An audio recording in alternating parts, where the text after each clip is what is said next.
Imagine waking up to a video of your funeral, your parents grieving, your photo beside a casket, and a world that believes you're dead. But you're alive. And what they buried wasn't a body. It was the truth, framed by your own family, erased from existence, and replaced by the sister who stole your life. This isn't just a comeback. It's a resurrection. And when you crash your memorial, you're not there to forgive. You're there to reveal every lie, one secret at a time. Because the dead don't speak. But she's about to. The scent of dark roast filled the room, curling through the tiny kitchen like a promise of warmth. Maya Dekwa held her favorite chip mug under the drip, waiting for it to fill, steam rising into her face like a curtain between her and the rest of the world. Morning sunlight filtered through the half-closed blinds, casting soft golden stripes across her worn countertop. For the first time in a long time, the silence wasn't suffocating. Then her phone buzzed. The screen lit up with a name she hadn't seen in over 5 years. Mrs. Langford. Maya's fingers froze on the mug's handle. Her breath caught. The last time she'd seen Mrs. Langford, she was 16, sneaking cookies from the woman's pantry while hiding from another shouting match at home. She hadn't heard from her since leaving the country. Slowly, cautiously, Maya unlocked her phone. The message contained no greeting, no context, just one line. I'm so sorry about your parents. I can't believe what I saw today.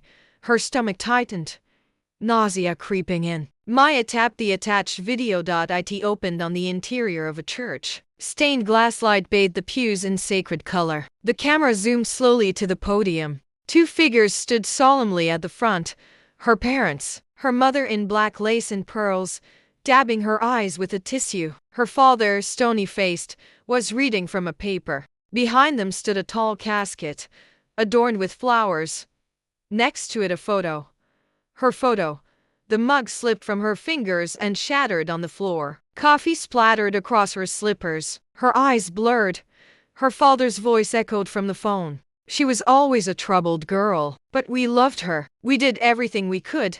Maya stumbled backward, gripping the edge of the counter. Her legs barely held her up. Her photo, large, framed, and surrounded by white lilies, sat proudly beside the casket. Her obituary was being read, in real time, at a funeral she didn't know about.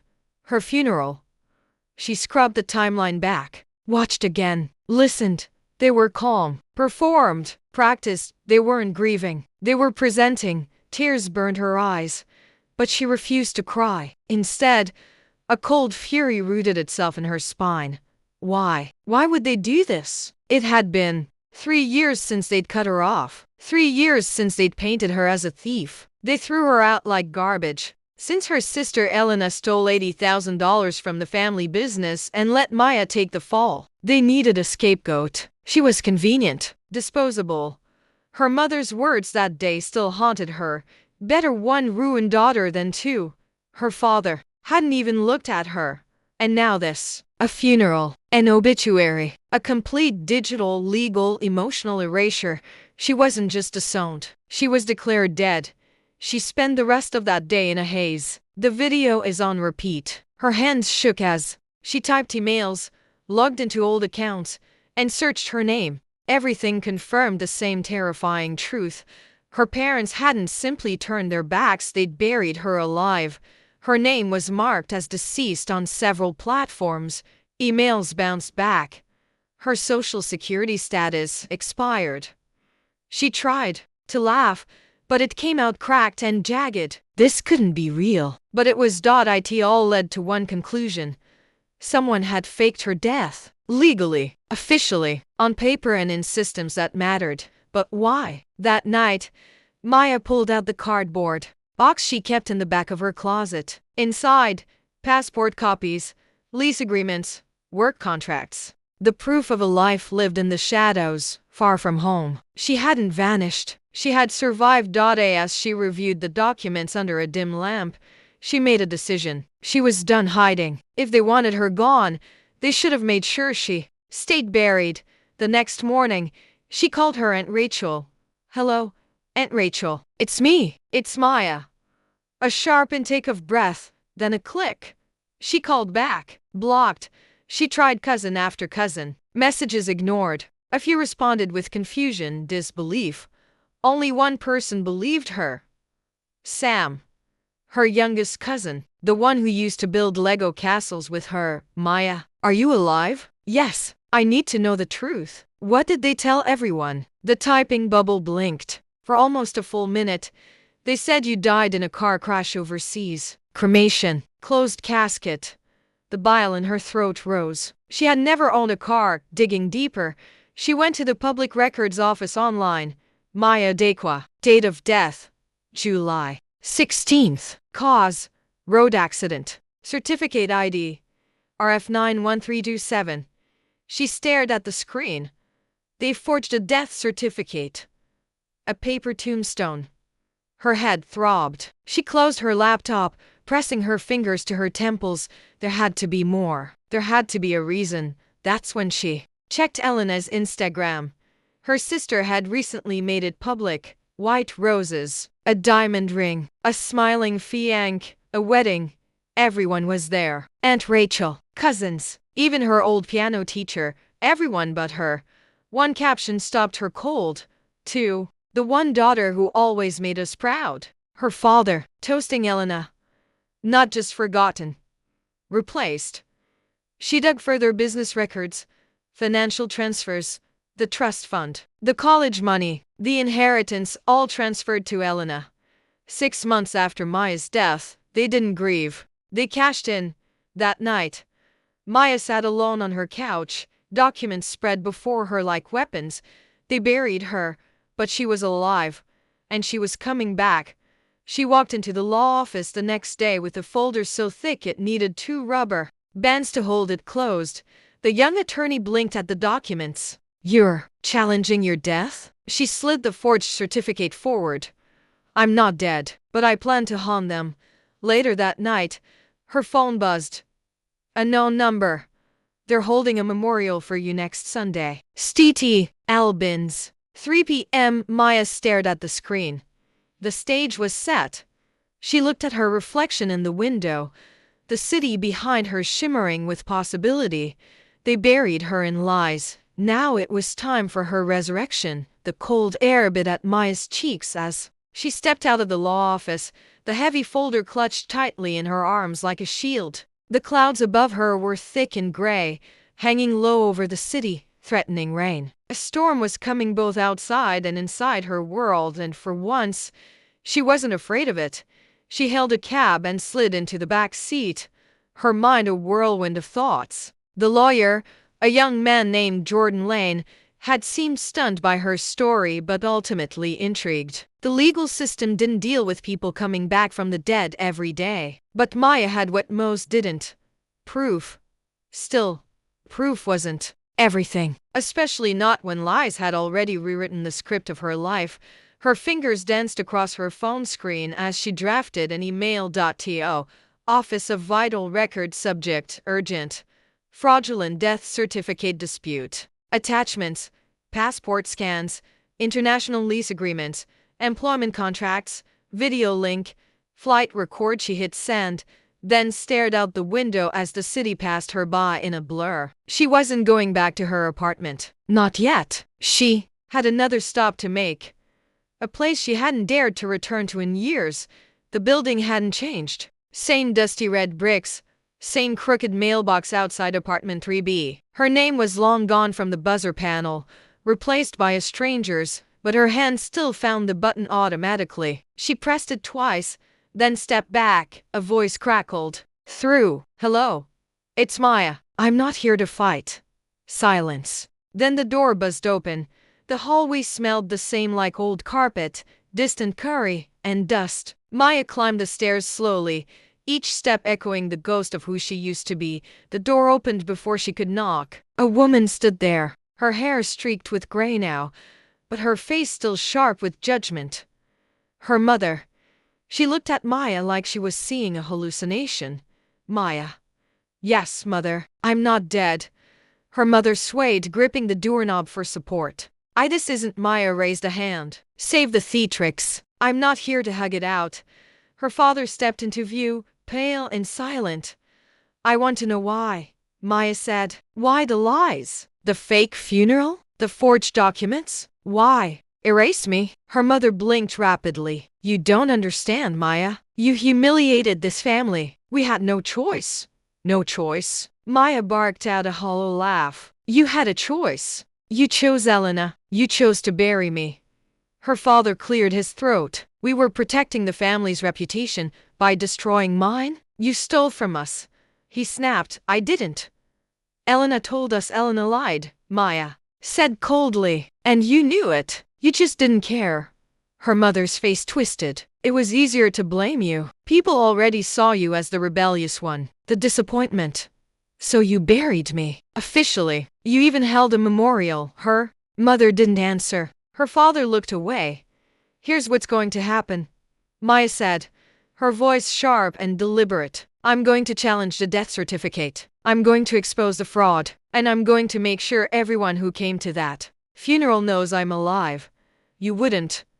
Her father hissed. Maya leaned in. Watch me. Later that evening, she sat across from Jordan Lane again. This time, they were at a small calf neutral ground. Her documents were spread across the table between their lattes, so Jordan said, flipping through the stack. We have a forged death certificate, fraudulent fund transfers, embezzlement of a trust, and public deception. This is massive. Is it enough? Maya asked. He nodded slowly. It's enough to open an investigation and possibly file civil and criminal suits. I want everything. I want the certificate revoked. I want my name cleared. I want the money back. And I want the truth to destroy every lie they built. Jordan met her eyes. And what about the memorial? Maya sipped her coffee. I'll be attending. Front row. He raised an eyebrow. You're not scared? I've been scared for 3 years. I'm done. Over the next few days, Maya became a woman possessed. She compiled every shred of evidence she had. She contacted embassies, international employers, landlords, and friends from abroad. One by one, she secured affidavits and statements verifying her life after her so-called death. The Public Records Office acknowledged the inquiry and began a case review. The forged certificate was flagged. An internal investigation was launched. She visited the bank where her trust had been held. With Jordan's help, she filed an inquiry into the fund transfer. The clerk looked pale as he pulled the transaction logs. There was a transfer 6 months after the death certificate was filed. To Elena Dequa, Maya signed the paperwork with a shaking hand, one piece at a time. Her resurrection took shape. The day before the memorial, she stood in front of her mirror, holding a black coat. Her heart thudded in her chest. Would they recognize her? Would they faint? Would they deny it all? It didn't matter. She wasn't going to speak first. Not until every last lie had been sung like a hymn. Sunday arrived. St. Albans Church loomed ahead, just as it had in the video. Cars lined the street. Mourners in black whispered as they entered.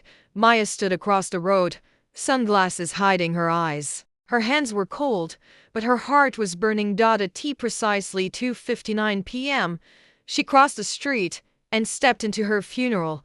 The bells of St. Albans Church tolled a slow, solemn rhythm as Maya stood at the bottom of the stone steps, heart pounding, beneath the fabric of her black coat. Each chime echoed in her chest like a countdown to something irreversible. She was here. She was ready. The crowd had already begun to gather. Black suits, veils, polished shoes, mourners, actors in a performance. None of them realized was about to be rewritten. Maya scanned the faces. Some she recognized, former neighbors, distant relatives, colleagues of her father. Others were strangers, people attending a show they never questioned. All of them, dressed in the uniform of grief, moved like shadows. Under the gray sky, she adjusted her sunglasses, stepped aside, and leaned against a stone wall across the street. From this distance, she could see all the programs being handed out at the door, her photograph displayed on an easel beside the casket, the floral arrangements draped in white satin. It was surreal, like watching her ghost being honored. Then, she saw them.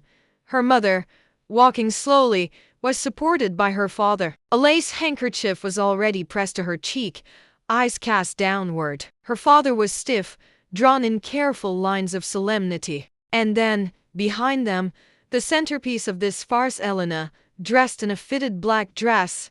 heels clicking confidently, a string of pearls hugging her neck like a crown. She offered polite, gracious nods to those offering condolences. Perfect. Elena, the golden daughter, the one who got everything. Maya's fists clenched in her coat pockets. The doors opened, and the congregation began to move inside. Maya waited, watched, let them all take their seats. When the last of them disappeared behind the heavy oak doors, she crossed the street. Inside the church, the air was thick with incense and manufactured sorrow. Candlelight flickered along the walls, reflecting off stained glass in kaleidoscopic hues. A solemn hymn played from the organ as the priest stepped up to the pulpit. "We gather here to remember Maya Dekwa," he said softly. "A daughter, a sister, a friend. Though her passing came far too soon, we are here to honor her life and the light she brought into our hearts." Maya stood just inside the doors, her back pressed to the cool wood, invisible to all but the saints carved into the walls. Her heart hammered like it might break through her ribs. She took a deep breath and stepped forward. Each footfall echoed across the marble floor. Click, click, click. Heads turned, one by one. Gasps, whispers. Her mother turned and froze, her mouth falling open. Her father's jaw slackened, his fingers twitching around the program in his hands. Elena, Maya's sister, stood, her eyes wide, her mouth trembling. The color drained from her face. The priest stuttered. Who Maya removed her sunglasses. "I heard I died," she said, voice steady, loud enough to carry no one breathed.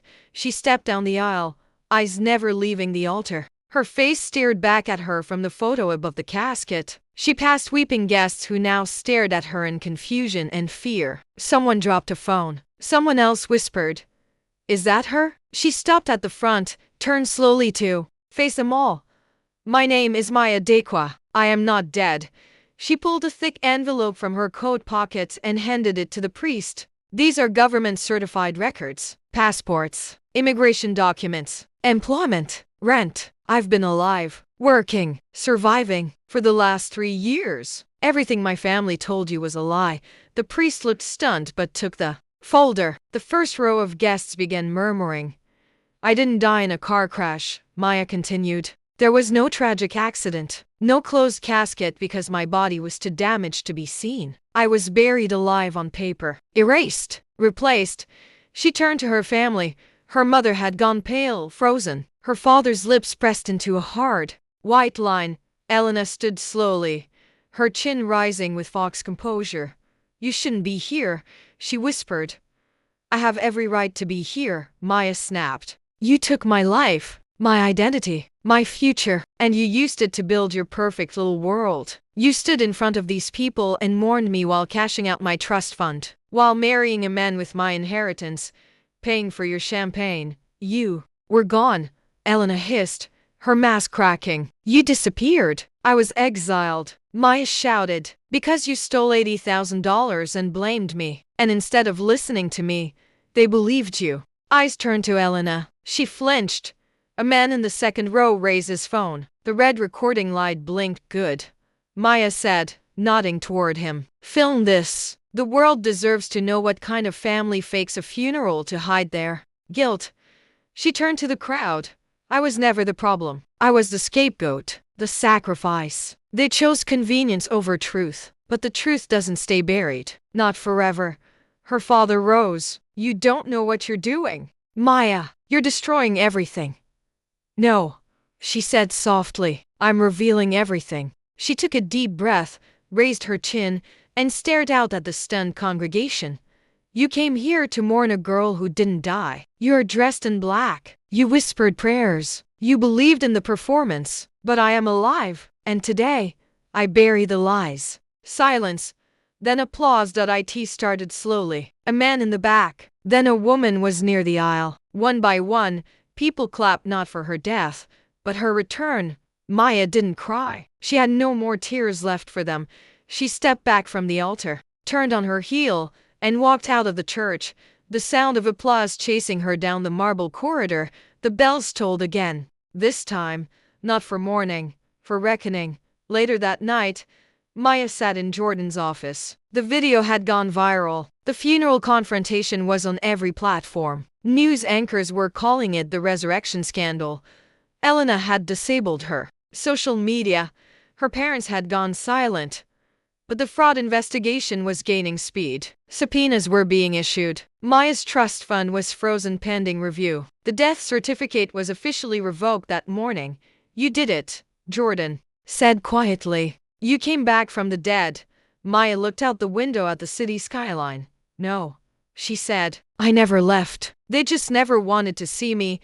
Jordan handed her a folder. We're preparing the civil suits. Fraud, identity theft, financial damages. And Elena, she's at the center of it. If she forged those transfer documents, she'll face criminal charges. Maya nodded. She had returned. But it wasn't over yet. The reckoning had only just begun. The world didn't stop when the truth came out, but for Maya, everything changed. By the time Monday morning rolled in, her face was on every major news outlet. The video of her crashing her memorial had racked up millions of views. Headlines screamed across social media. Buried alive by her own family. Maya Dequa's resurrection, fake funeral. Real fraud.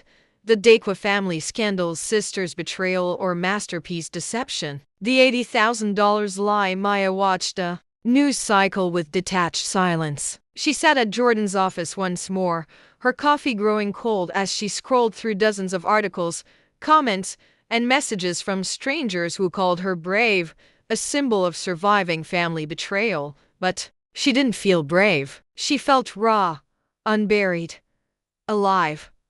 Jordan closed his laptop. The fraud investigation's moving fast. Faster than I expected. Because of the publicity? Because your family overplayed their hand, he said. The fake death certificate, the embezzled trust, the inheritance transfer, each layer is criminal. Elena signed those documents, and the timestamp proves she did it after your so-called death. Maya's lips twisted into something that wasn't quite a smile. Good. The DA wants to talk to you. They might pursue criminal charges, identity theft, financial fraud, obstruction of justice. What about civil suits? Filed against your parents, against Elena. You'll have your day in court. But Maya didn't want just the court. She wanted answers. So that night, she returned to the house where it all started. The Dequa estate was quiet to quiet. The security lights flickered as Maya stepped onto the porch. The same porch where, years ago, her mother had told her to pack her bags. The same porch where her father turned his back. She rang the bell. Her mother answered. Her face was gaunt, drawn, eyes shadowed with something beyond shame, something closer to fear. Maya.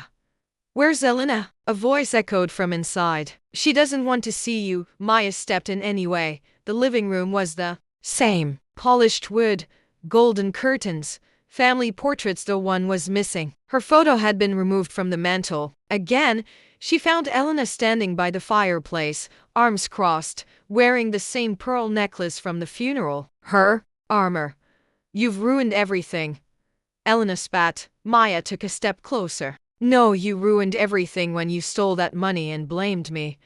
I did what I had to do. Elena snapped. You were always the outsider, the difficult one. I built everything. The business, the connections. I carried this family. While you were off playing waitress in Europe. Maya's voice turned cold. You carried nothing but lies. Their mother sat on the edge of the couch, hands shaking. You lied about the accident, Maya continued. You forged a certificate. You took what wasn't yours and used my death to cash out. Why? Why go that far? Because you were supposed to stay gone. Elena screamed. You were supposed to disappear like you always did. It was easier to pretend you were dead than admit we failed you. Maya stared at her sister. You didn't fail me. You chose yourself. And now it's over. Elena lunged. Maya didn't flinch, but their father stepped between them. Hands raised. Enough, he said hoarsely. He looked at Maya, looked at her for the first time in years. You were right, he whispered. I should have listened. Too late, Maya said. She turned to leave, but stopped at the door. Don't expect forgiveness. This isn't about healing. It's about truth and consequences. The trial began 2 months later. The courtroom was packed. Reporters, Strangers and even distant relatives showed up for the show. Maya sat at the plaintiff's table beside Jordan. Elena stood across from her, flanked by high-priced lawyers. Her mask slipping more every day, testimonies rolled in bankers, former employees, digital forensics experts. The evidence was undeniable. Elena had moved the funds, forged Maya's death with falsified documents, and profited while the world mourned. Her parents tried to plead ignorance. It didn't work. The court revoked the financial transfers. The trust was restored to Maya. Elena was found guilty on multiple counts of fraud and identity theft. She was sentenced to 3 years of supervised release and ordered to pay restitution. Her parents were fined and publicly reprimanded. Maya didn't speak at the sentencing. She didn't need to. Her presence said everything. She'd come back. And the world had listened. Months passed. The headlines faded. The story became legend. Maya moved to a new city, one with tall trees and quiet cafes. She took a job consulting for an NGO that worked with survivors of legal identity theft. She told her story sometimes, never with bitterness, always with clarity. Jordan visited once. They sat on a bench overlooking a lake. "Would you do it all again?" he asked. Maya considered. "Yes, but not for revenge. No, for truth. For myself."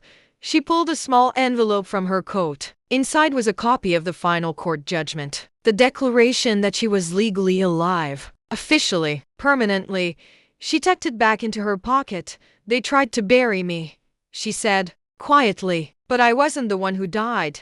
Jordan smiled, and Maya turned to the water, free.